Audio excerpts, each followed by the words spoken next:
కొబ్బరి పాల ఉప్మా. కొబ్బరి పాల ఉప్మా. ఎస్. మరి దానికి కావాల్సిన పదార్థాలు తీసుకొస్తావా? ఓకే, ఇంగ్రీడియంట్స్ తెచ్చేస్తాను. ఓకే ఓకే అమూల్య, ఇంగ్రీడియంట్స్ తెచ్చేసాను. ఓకే, మరి స్టార్ట్ చేద్దాం ప్రాసెస్. స్టార్ట్ చేసేద్దాం. ముందుగా స్టవ్ ఆన్ చేసేయండి. ఓకే.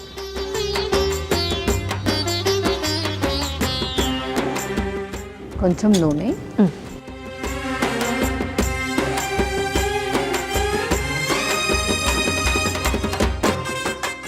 సో ముందుగా కొంచెం ఆవాలు, నెక్స్ట్ కొంచెం అల్లం ముక్కలుగానే తీసుకుంటున్నాం. ముక్కలుగానే తీసుకుంటున్నాం, చిన్న ముక్క. అలాగే శనగపప్పు, పల్లీలు. సో పల్లీలు మనం సపరేట్గా ఏం వేయించుకోనక్కర్లేదా? ఎస్, అవును, అందులో వేయించుకుంటే సరిపోతుంది. అండ్ అలాగే మినపప్పు వచ్చేసి ఇక్కడ మనం పొట్టు మినపప్పు తీసుకుంటున్నాం. ఎందుకు పొట్టు మినపప్పు? సో పొట్టు తీసుకుంటే ఆ పొట్టులోనే మనకు ఫైబర్ అనేది ఎక్కువగా ఉంటుంది అనమాట. అండ్ అలాగే దాంట్లో చక్కటి కాల్షియం అండ్ మ్యాగ్నీషియం కూడా ఉంటుంది. సో పొట్టు దాంతో పాటు తీసుకుంటే ప్రోటీన్, ఆల్రెడీ మనకి మినపప్పులో గుడ్ అమౌంట్ ఆఫ్ ప్రోటీన్ ఉంటుంది. అండ్ ఆ పొట్టు ఏదైతే ఉంటుందో దాంట్లో మంచి ఫైబర్ అండ్ అలాగే కాల్షియం ఉంటుంది. ఓకే. నెక్స్ట్ జీడిపప్పు కూడా.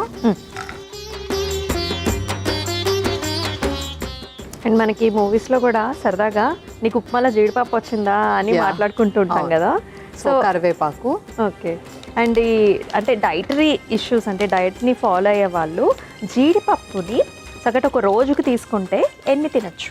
సో జీడిపప్పు వచ్చేసి నార్మల్గా తీసుకుంటే 5 తీసుకోవచ్చు. 5. ఇది నానబెట్టి తీసుకోవాలా లేకపోతే డైరెక్ట్గా తీసుకోవాలా? డైరెక్ట్గా తీసుకున్నా నో ప్రాబ్లం. ఓకే.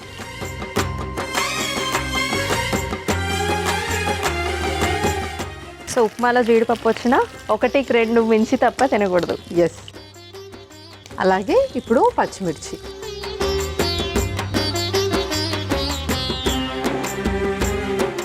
సో ఇందులో వెరైటీ ఏంటంటే మనం ఇప్పుడు స్ప్రింగ్ ఆనియన్స్ కూడా యాడ్ చేస్తున్నాము. అలాగే. సో స్ప్రింగ్ ఆనియన్స్ మనం ప్రతి దాంట్లో ఆనియన్స్ ఎలాగైతే యాడ్ చేసుకుంటామో ఈ స్ప్రింగ్ ఆనియన్స్ కూడా అలాగే యాడ్ చేసుకోవచ్చు అన్నమాట. అంటే దాని బదులుగా వాడుకోవచ్చు. దాని బదులుగా అయినా పర్వాలేదు, లేదంటే ఆనియన్స్తో పాటు అయినా పర్వాలేదు. ఓకే. సో ఇప్పుడు ఏంటి అంటే ఫాస్టింగ్లో చాలా మంది ఆనియన్స్ అనేది తినరు కాబట్టి మనం స్ప్రింగ్ ఆనియన్స్ యాడ్ చేస్తున్నాం. ఇందులో కూడా మనకు మంచి ఫైబర్ ఉంటుంది, ఐరన్ ఉంటుంది ముఖ్యంగా, అండ్ అలాగే డైజెషన్ని కూడా చక్కగా ఇంప్రూవ్ చేస్తుంది. ఓకే.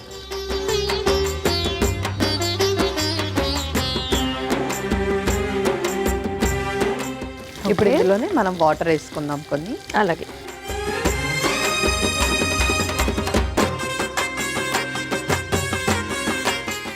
ఇంకా వేసుకుందాం. సో రవ్వ కదా మనకు చాలా వాటర్ పడతాయి.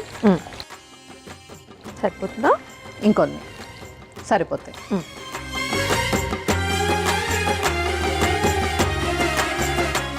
సో ఫస్ట్ థింగ్ ఏంటి అంటే మనం పాలు ఒకేసారి ఫస్టే పోసేస్తే అది ఉడకడానికి చాలా టైం పడుతుంది. అవును.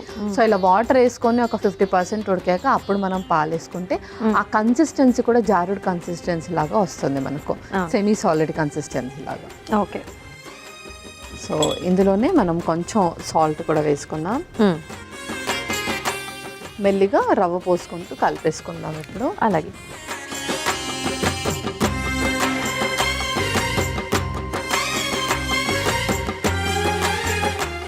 ఇప్పుడు మూత పెట్టి ఉడికించేసుకుందాం. అలాగే.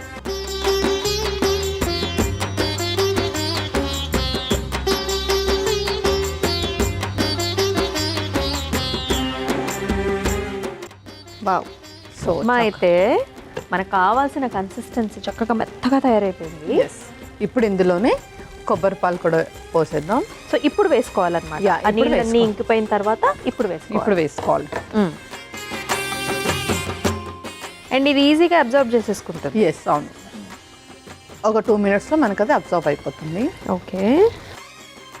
అసలు ఆల్రెడీ అబ్జర్వ్ అయిపోయింది. అలా వేసాము, చక్కగా ఆల్రెడీ ఫుల్గా రెడీ అయిపోయింది. ఓకే, ఇంకా మనం స్టవ్ ఆఫ్ చేసుకొని సర్వ్ చేసేసుకుందాం. అలాగే.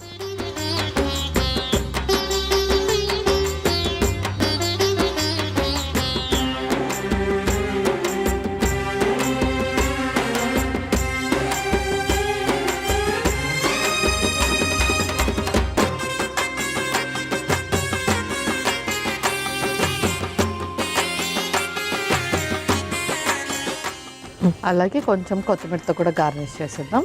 అలాగే. ఓకే అమూల్య, కొబ్బరి పాల ఉప్మా రెడీ అయిపోయింది. ఓకే, కొబ్బరి పాల ఉప్మా అయితే రెడీ అయిపోయిందండి. మరి దీనికి కావాల్సిన పదార్థాలు అలాగే తయారీ విధానం మరొకసారి మీకోసం. కొబ్బరి పాల ఉప్మాకి కావాల్సిన పదార్థాలు: నూనె, ఆవాలు, అల్లం ముక్కలు, పచ్చిశనగపప్పు, పల్లీలు, పొట్టుమినపప్పు, జీడిపప్పు, కరివేపాకు, పచ్చిమిర్చి, ఉల్లికాడలు, ఉప్పు, గోధుమ రవ్వ, కొబ్బరి పాలు, కొత్తిమీర.